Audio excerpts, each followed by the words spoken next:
The King has recently visited Portsmouth, where he made a comprehensive tour of inspection of naval activities, past and present.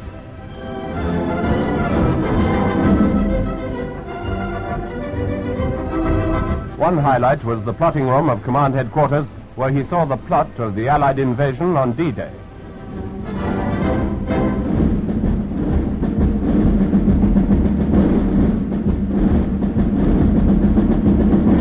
After luncheon aboard Victory, the King took the salute at a big march past by sailors and wrens.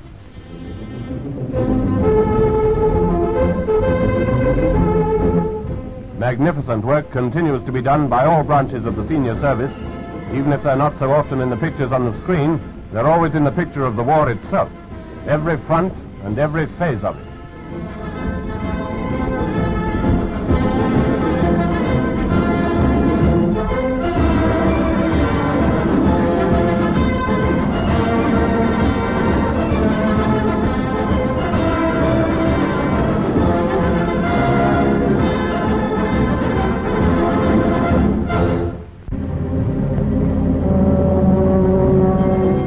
Film taken in Denmark has now reached Britain, and the pictures are first-rate documentary evidence of Denmark's continuous battle against the German thugs in occupation. Do it well and do it now. That's the slogan of Danish patriots. Last June they did their best job when they smashed the biggest armament factory in the country. It had been taken over by the Hun, of course, but the Danes claim to have put it completely out of action. Nothing has been able to stop the Danish saboteurs, who are continually blowing up factory buildings, starting fires, derailing trains, and so on. Part of the Danish Navy escaped to Sweden, and crews who got away scuttled their ships before they went.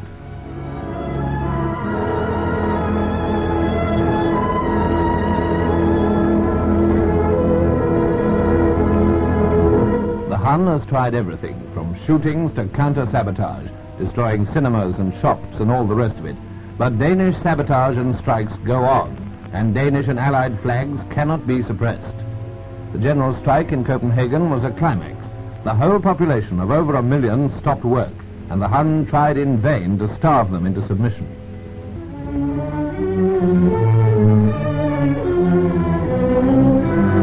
Gas, electricity, and water were cut off. The Germans did everything they could to harry and terrorize the civilians.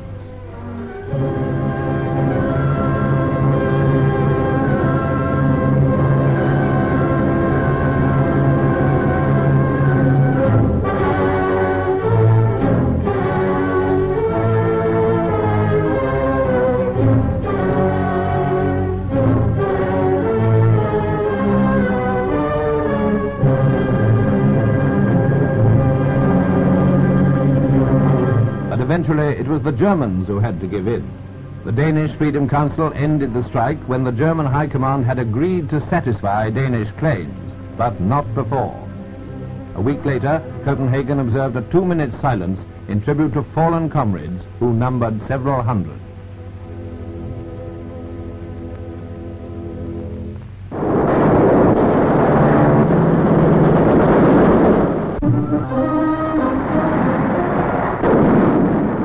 Of a Chinese victory, the capture of Tengchung by the 20th Group Army, American trained, well equipped.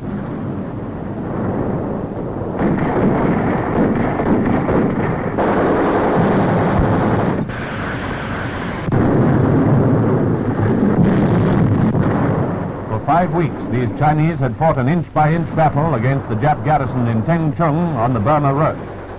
Now at last, in a final charge, they stormed the walled city, up the scaling ladders and over the top to bayonet the Japanese. Casualties were heavy and the fighting was very grim, but Tengchung was captured and the Japanese garrison of over 2,000 was wiped out.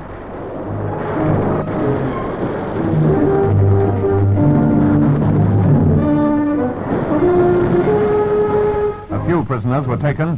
The rest were killed to a man.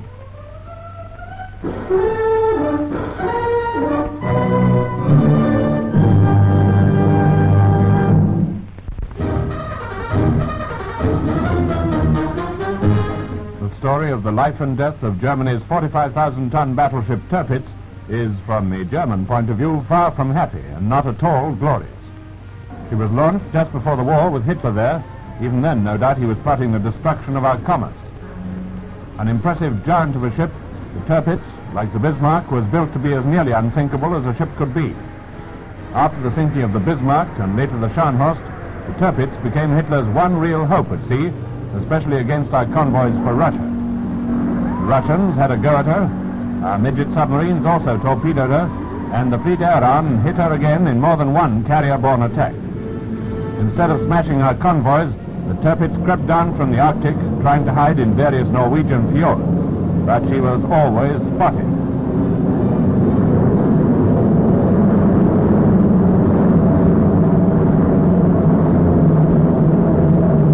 The Navy had crippled her, but it was the RAF who finally rubbed her out.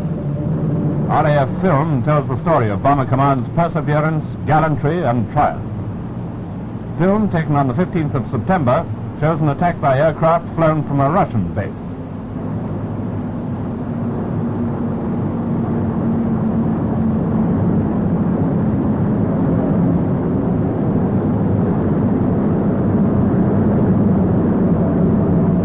The Hun put up a vast smoke screen, one of the biggest ever seen. You can see 12,000-pound bombs going down into it.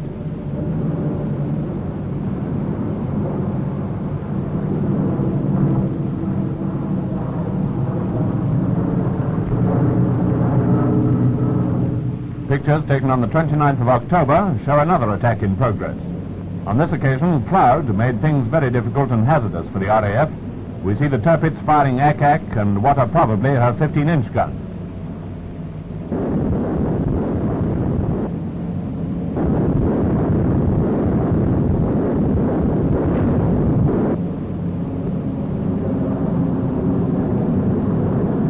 And now for the last attack, Lancasters on their way.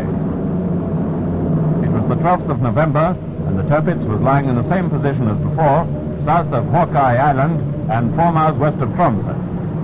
As the Lancs approach, her guns open up. Visibility is good. Strangely enough, there's no smoke screen.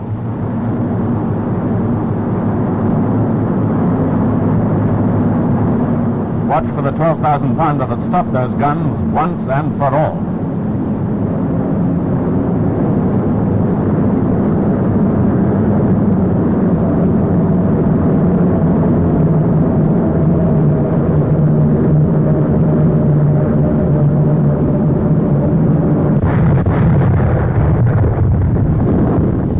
Got at least 3 direct hits with 12,000-pounders, and under a pall of smoke, Hitler's pride and joy, the Tirpitz, capsized. Well done, Bomber Command. Well done indeed.